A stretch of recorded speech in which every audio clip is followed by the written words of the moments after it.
So good morning from Banaras. তো এই মুহূর্তে আছি আমি বানারসে, আর এই যে তোমরা দেখতে পাচ্ছ একদম কাশী বিশ্বনাথ মন্দিরের পাশে। তো এখানে এলাম কিভাবে? এখানে কুম্ভ আছে, দুন আছে, উপাসনা আছে, জম্মু তাবি আছে, অমৃতসর আছে, প্রচুর ট্রেন আছে। বাট আমার যেটা মনে হয় এই ট্রেনটা সব থেকে কনভিনিয়েন্ট এবং বাজেট ফ্রেন্ডলি, সেই কারণেই পুরো ট্রেনের ব্লগটা আমি করে দিয়েছি। তোমরা গিয়ে ফাটাফাট দেখে নাও, প্রচুর ইনফরমেটিভ একটা ভিডিও আর খুব এফেক্টিভ হবে যদি তোমরা বানারস আসো।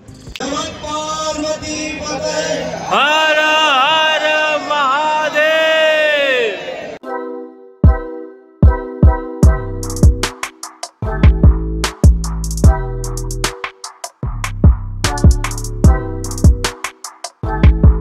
একটা থেকে বেরোচ্ছি, অন্যটা ঢুকে যাচ্ছি, অন্যটায় বেরোচ্ছি, অন্যটা ঢুকে যাচ্ছে। প্রত্যেকটা গলিতে খাবারের দোকান।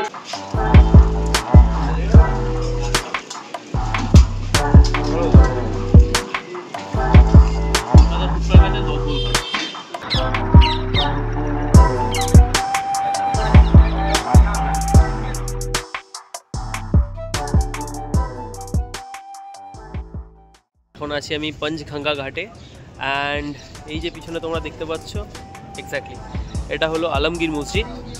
এটা বানানো হয়েছিল 1700 শতকে ঔরঙ্গজেবের আমলে।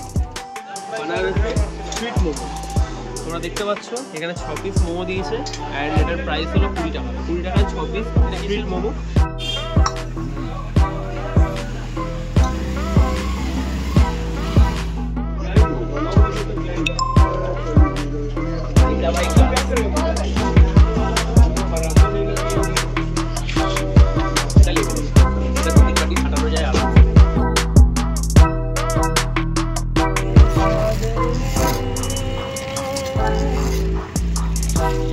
সত্যি মানে এটা হয়তো এক্সপিরিয়েন্স না করলে বুঝতে পারতাম না যে এই জিনিসটা কতটা স্পেশাল। কারণ বানারসে এসে যদি না কেউ এই বুকিংটা করে তাহলে আমি মনে করি বানারস পুরোটা অসম্ভব।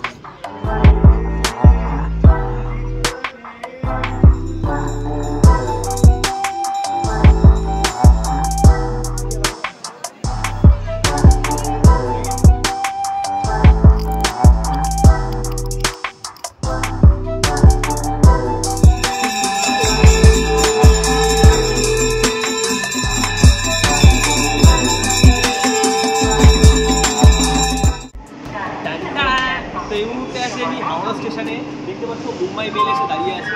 এবার বলি মুম্বাই মেল, যেরকমটা আমি ভিডিও থাম্বনেইলে বলেছিলাম যে বানারস যাওয়ার জন্য এই ট্রেনটা বেস্ট। কারণ এখান থেকে প্রচুর ট্রেন আছে যেগুলো তোমার বানারস যায়। যেমন তোমার জম্মু তাবি আছে, দুন এক্সপ্রেস আছে, কুম্ভ আছে, উপাসনা আছে। কিন্তু এই ট্রেনটা এই কারণেই বেস্ট, কারণ এই ট্রেনটা ডাইরেক্ট বানারস যায়। এই ট্রেনটা যাবে তোমার দীনদয়াল অবধি। দীনদয়াল থেকে একদম কাছে তোমরা যাবে বানারস, তো ওখান থেকে গাড়ি করে আমরা বানারস চলে যেতে পারি। আর এই ট্রেনটা প্রত্যেকদিন রান, যেটা উপাসনা বা কুম্ভ থেকে কী হয়, এই ট্রেনগুলো মাঝে মাঝে ডাইভার্টেড হয়ে যায় বা ক্যান্সেল হয়ে যায়। কিন্তু যেহেতু এই ট্রেনটা অনেকগুলো স্টেশন কভার করে, শুধু এই ট্রেনটা নয়, যেই ট্রেনগুলো তোমার ডেলি রান থাকে সেগুলো ম্যাক্সিমাম স্টেশন কভার করে, সেই কারণে এই ট্রেনগুলো ক্যান্সেল হওয়ার চান্সেস খুব কম। এবার বলি ট্রেনের বিষয়ে এই ট্রেনে টোটাল আছে 8টা স্লিপার ক্লাস, 5খানা এসি সুইটার পাবে, 3টে জেনারেল ক্লাস, 2টো এসি 2টো এবং একটা এসি ফার্স্ট ক্লাস। এই হলো ব্যাপার। তো আমার এখন হলো S7, আমি স্লিপার ক্লাসে যাচ্ছি। এবার যেরকমটা আমি বলেছিলাম যে আমাদের উত্তরপ্রদেশের প্রতি ট্রেন গেলে কখনোই স্লিপার ক্লাস তো নয়, অলওয়েজ এসি সুইটার বা 2টে। বাট যেহেতু এটা একটা বাজেট ট্রিপ, সেই কারণে আমরা স্লিপার ক্লাসে যাচ্ছি। স্লিপার ক্লাসে গেলে যারা তোমরা স্লিপার ক্লাসে ট্রাভেল করতে চাও সেক্ষেত্রে অলওয়েজ আপার পার্ট, স্লিপারে লোয়ার পার্ট দেওয়ার কোনো প্রশ্নই উঠছে না। এবার IRCTC সেই কারণেই লোয়ার পার্টটা দেয় না।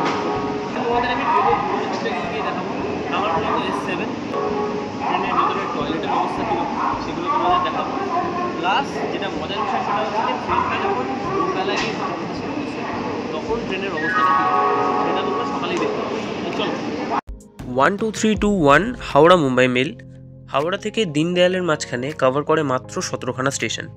এবার শুনতে অনেকটা লাগলো 17খানা স্টেশন, যেহেতু এটা রান এরিয়া, যেমনটা আমি বললাম ম্যাক্সিমাম স্টেশন এটা কভার করে। কিন্তু মজার বিষয় হলো এটা এই যে 17খানা স্টেশনে তোমাদের প্রেশার সামলাতে হবে না। কারণ প্রত্যেকটাই তোমার রাতে স্টপেজ আছে। তুমি রাত 11:30 ট্রেন ধরছো, বেলা নামছো 10টা, অ্যাটলিস্ট তোমাদের ঘুম ভাঙবে সকালবেলা অ্যারাউন্ড 7টা নাগাদ। তো ম্যাক্সিমাম স্টেশন তুমি ঘুমিয়েই পার করে ফেলবে, বাকি 3 ঘন্টা তুমি বসে চলে যাবে। এই ট্রেনের টিকিট ফেয়ার তোমাদের পড়বে অ্যারাউন্ড 400 থেকে 450 টাকা মতো স্লিপার ক্লাসে। আর এই টিকিট অ্যাভেলেবেলই থাকে, সো এটা নিয়ে কোনো চাপ নেই এবং অন টাইমেই থাকে, খুব একটা বেশি ঝোলায় না। কিন্তু ওই ভোর হতে না হতেই খেলা শুরু। কিছু করার নেই ভাই, ট্রেন চলে এসছে উত্তরপ্রদেশের ভেতরে। এবারে একটা বেসিক ফ্যাক্ট তোমাদের আমি বলি, আমরা বারবার বলি যে বিহার উত্তরপ্রদেশের উপর দিয়ে ট্রেন গেলে ট্রেনের কিছু থাকে না, সত্যিই থাকে না, তোমরা নিজেরাই চোখের সামনে দেখতে পাচ্ছ বিষয়টা। কিন্তু এরাই বা কী করবে? দিল্লি, মুম্বাই বা কলকাতার মতো এই রুটে লোকাল ট্রেনের কোনো ব্যবস্থা নেই, ওদের যাতায়াতের মাধ্যম হলো জেনারেল ক্লাস। আর আজকের ডেটে দাঁড়িয়ে কী হচ্ছে, প্রথমত রেলওয়েজ যেটা করছে, রেলওয়েজ প্রথমত লসে রান করছে। অ্যান্ড যেটা সবথেকে বড়ো সমস্যা সেটা হচ্ছে যখনই কোনো কোচে ওদের প্রবলেম হয়, লাইক সেটা স্লিপার ক্লাস হোক বা জেনারেল ক্লাস, ওটার সাবস্টিটিউটে ওরা ওখানে এসি 3 টায়ার ঢুকিয়ে দেয়। এবার তুমি ভাবো একটা এক্সপ্রেসে থাকে 3টে বা ম্যাক্সিমাম হয়তো 4খানা জেনারেল ক্লাস থাকে। এবার তার মাঝখান দিয়েও যদি কমিয়ে দেয়, ওইখানে যারা বসবাস করে, ওইখানের লোকাল লোক যাদের ভরসায় একমাত্র রেলওয়েজ, কাজে যাওয়ার জন্য, স্কুলে যাওয়ার জন্য, কলেজে যাওয়ার জন্য, হোয়াট এভার, তারা কিসের ওপর ভিত্তি করে যাবে? কিছু করার নেই, তারা তো ঢুকবেই ট্রেনের ভেতরে। এই ট্রেনটা আমি এই কারণেই তোমাদের রেকমেন্ড করেছিলাম, কারণ 12321 ট্রেনটা এই কারণেই বেস্ট। দেখো এখন সকাল 10:30 বাজে, আমি দিল্লি পৌঁছে গেছি। অ্যান্ড এখান থেকে বানারস তোমার মাত্র 19 কিলোমিটারের রাস্তা, যেখানে একটা অটো বা টোটো কিছু একটা করে নেবো আমরা, 1 ঘন্টা ম্যাক্স টু ম্যাক্স টাইম লাগবে। তো এই ছিল টোটাল ট্রেনের ব্লগ। এরপরে তোমরা দেখতে পারবে আপকামিং ডেজগুলোতে বারাণসী পুরোটা ঘুরবো, পুরোটা এক্সপ্লোর করবো, যে কটা জায়গা আছে সবকটাই আমি তোমাদের ডিটেল ব্রিফ করাতে। বানারসে আসার সব থেকে যেটা বেস্ট ট্রেন বলে আমি মনে করি মুম্বাই মেল। ডাইরেক্ট বানারস আসে না, দীনদয়াল হয়ে তারপর আসে। দীনদয়াল থেকে একটা অটো করে নেবে তোমরা, অটো করলে মাত্র 50 টাকায় তোমরা পৌঁছে যাবে বানারস। এই হলো ব্যাপার। এবার চলো টাটা, দেখা হচ্ছে আমার নেক্সট।